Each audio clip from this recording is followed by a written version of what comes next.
Bienvenue sur Africa 24 dans cette nouvelle édition de l'Africa Tonight. Voici les titres de l'actualité.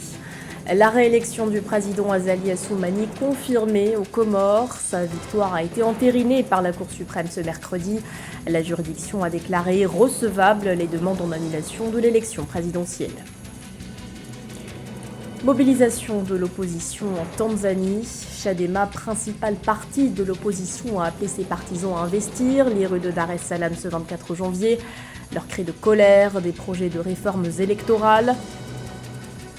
Et puis les affiches des huitièmes de finale de la CAN. Au programme notamment la rencontre choc Cameroun-Nigeria prévue ce 27 janvier. Les Lions indomptables affronteront les Super Eagles sur la pelouse du stade Félix Houphouët-Boigny. Le président Azali Assoumani conserve le fauteuil présidentiel aux Comores. Sa réélection a été confirmée ce 24 janvier par la Cour suprême. Une victoire fermement contestée par l'opposition. 5 opposants ont dénoncé dans un communiqué conjoint, je cite, « la mise au pas de la Cour suprême par le pouvoir ». Nathalie Mou.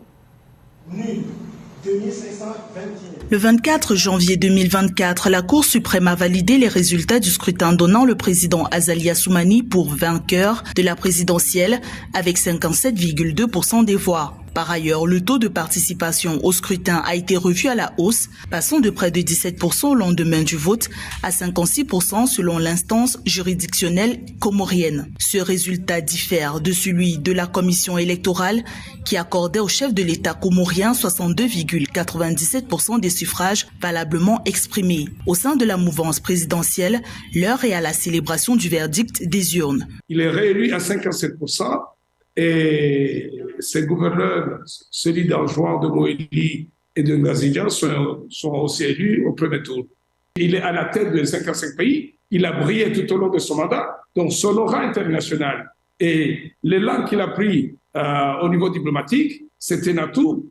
Aux Comores et principalement dans la capitale Moroni, des manifestations ont coûté la vie à un civil après la publication des résultats de la présidentielle le 16 janvier 2024. L'information a été confirmée par le gouvernement comorien lors d'un échange avec la presse internationale le 24 janvier 2024. Se défendant d'avoir usé volontairement de la force, les autorités comoriennes ont dressé le bilan économique de ces 2 jours de protestation.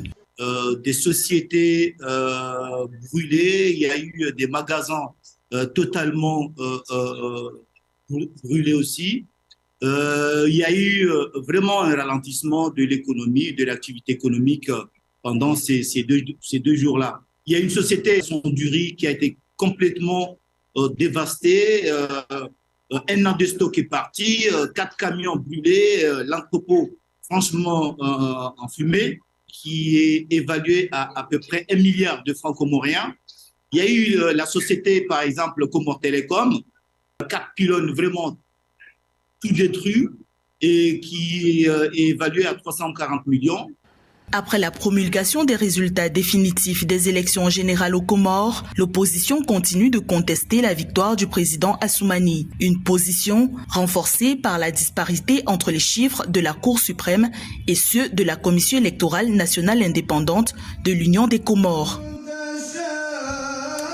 Dans l'actualité également, y aura-t-il un retour de la monarchie en Libye? La question se pose alors que l'émir Mohamed Reda Senussi doit revenir au pays le 9 février prochain. Un retour qui aurait été initié par le Premier ministre Abdelhamid Beiba. Une fois au pays, l'émir prévoit d'instaurer un dialogue national à l'heure où la crise politique persiste en Libye. Une crise marquée par la présence de 2 gouvernements rivaux depuis le report des élections. Pour en trouver l'issue, l'héritier du trône de Libye préconise un retour à la monarchie. En Tanzanie, des partisans du principal parti d'opposition se sont mobilisés ce mercredi 24 janvier. Dans les rues de Dar es Salaam, ils ont protesté contre des projets de réformes électorales. Chadema rejette notamment une disposition permettant à la présidente Samia Suluhu Hassan de nommer 5 membres de la commission électorale. Les explications de Nana Kamsoukom. En Tanzanie, le parti d'opposition Chadema organise depuis le 24 janvier 2024 une série de manifestations pacifiques pour appeler le gouvernement à modifier 3 projets de loi électorale soumis au Parlement le 10 novembre 2023 et de présenter à la place un projet de loi qui apporte des réformes minimales à la Constitution de 1977 afin de garantir des élections libres et équitables. Les projets de loi proposés ne répondent pas aux questions brûlantes soulevées par les citoyens, notamment en ce qui concerne les élections. D'aucuns affirment que même nos dernières élections, les élections générales qui ont amené le gouvernement actuel, n'ont pas été équitables. C'est pourquoi le Parlement est composé à 90% de membres du parti au pouvoir, ce qui provoque de nouvelles révoltes. Le parti d'opposition s'oppose spécifiquement à 3 projets de loi électorale présentés au Parlement en novembre 2023, demandant le retrait au motif que les opinions de nombreuses parties prenantes n'ont pas été prises en compte de manière adéquate. La commission électorale tanzanienne, qui est chargée de superviser les élections présidentielles parlementaires et des conseillers, a une mauvaise constitution qui ne donne aucune chance à l'opposition de remporter les élections. Le parti d'opposition Chadema a annoncé que l'autorisation de cette manifestation avait été obtenue grâce à un consensus avec les forces de l'ordre. L'objectif de la manifestation est de faire pression sur le gouvernement pour qu'il prenne en compte les opinions et les suggestions des différentes parties prenantes sur les projets de loi selon l'opposition. Il convient de noter que ces protestations organisées par l'opposition constituent les premières manifestations de masse en Tanzanie depuis l'arrivée au pouvoir de la présidente Samia Suluhu Hassan en mars 2021. En Égypte, d'importants investissements ont été réalisés dans le secteur du numérique ces dernières années, des investissements qui ont porté leurs fruits.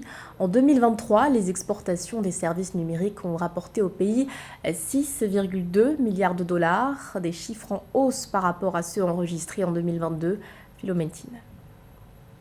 Atteindre près de 9 milliards de dollars d'exportation des services numériques d'ici 2026 et créer plus de 34 000 emplois d'ici 2025, c'est l'ambition du gouvernement égyptien. Cette ambition entre dans le cadre de sa stratégie numérique pour l'industrie et l'externalisation 2022-2026. Ainsi, les importants investissements opérés dans le service numérique de l'Égypte ont permis d'engranger des recettes atteignant 6,2 milliards de dollars en 2023, en hausse de 26% par rapport à l'année 2022. L'Égypte, dans sa stratégie, a misé pour être un hub technologique en Afrique. Et je crois que ça se démontre par rapport aux grands investissements que le pays a fait depuis 2017 et 2018, ou en tout cas en termes d'infrastructure du numérique, on voit quand même qu'il y a des gros efforts qui ont été faits pour essayer d'avoir une attractivité du pays par rapport aux géants du numérique. L'Égypte aujourd'hui avoisine en termes de taux de pénétration d'Internet qui est autour de plus de 90%.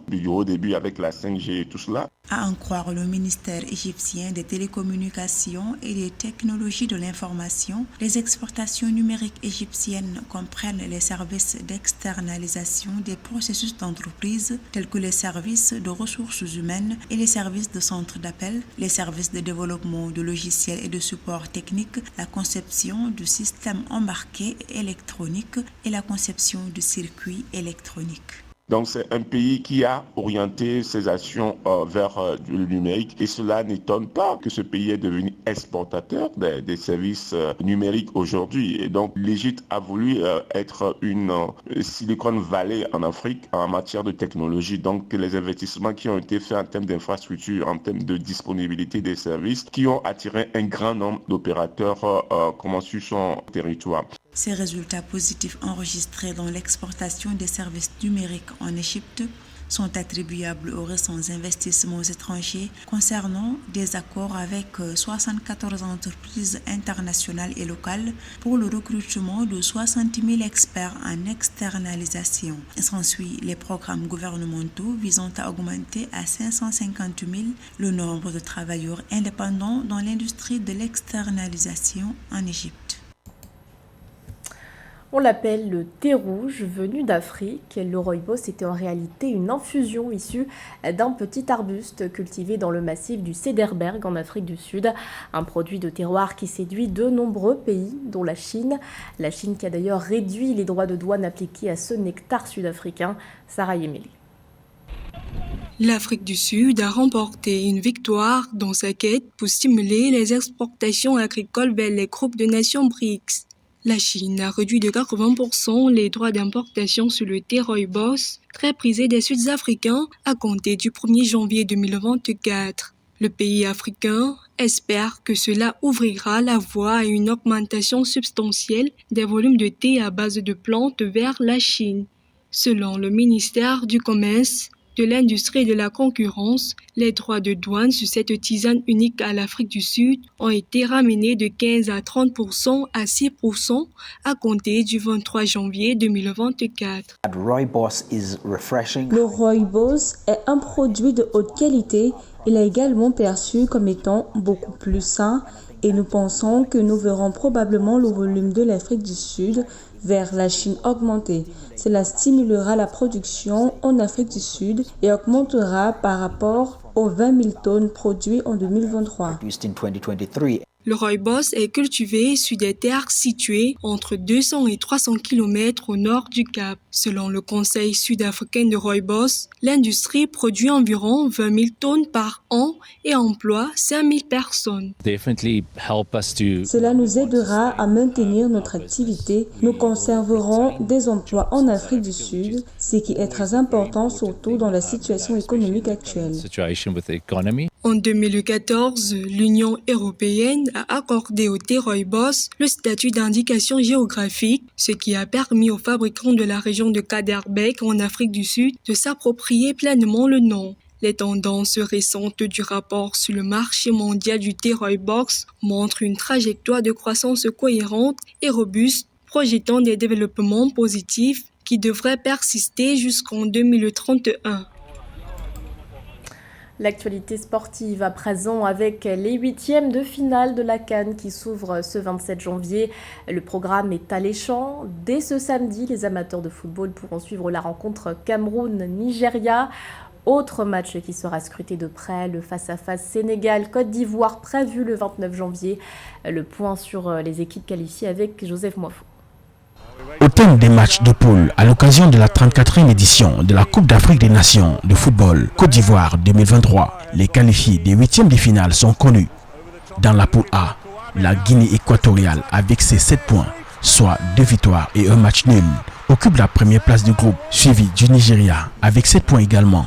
La Côte d'Ivoire, pays hôte avec son statut de meilleur troisième, ferme la queue avec 3 points. La poule B a vu la montée fulgurante du Cabo Verde en tête du groupe avec ses 7 points. Les requins bleus ont obtenu 2 victoires et un match nul. Les pharaons d'Égypte sont deuxièmes avec un total de 3 points pour 3 matchs nuls. Les tenants du titre, les Lions de la Teranga du Sénégal dans le groupe C, occupent la première position avec un sans faute, 9 points sur 9, en remportant tout le match de poule. Les poulains d'Aliou Cissé confirment leur suprématie. Les Lions indomptables du Cameroun viennent en deuxième position avec 4 points arrachés de justesse. La Guinée termine troisième de cette poule avec 4 points également comme le Cameroun, mais avec une différence au niveau du goal average. Dans le groupe D, avec ses 7 points, l'Angola se qualifie pour les huitièmes de finale et occupe la première place suivie du Burkina Faso. 4 points. La Mauritanie fait partie des meilleurs troisièmes avec 3 points à son compteur. Les Aigles du Mali ont tenu tête dans le groupe E en totalisant 5 points. L'Afrique du Sud, avec ses 4 points, occupe la deuxième place. La Namibie, l'un des meilleurs troisièmes, occupe la troisième place avec 4 points également, avec une différence au niveau du goal average. Dans le groupe F, le Maroc, avec ses 7 points, prend la tête du groupe et la République démocratique du Congo, 3 points, occupe la deuxième place. Le tableau des huitièmes de finale affiche complet et les rencontres démarrent le 27 janvier 2024. Le Nigeria affrontera le Cameroun au stade Félix Houphouët-Boigny et l'Angola sera opposé à la Namibie au stade de la Paix à Bouaké. C'était le journal de la rédaction. Merci de l'avoir suivi. L'actualité continue sur Africa 24.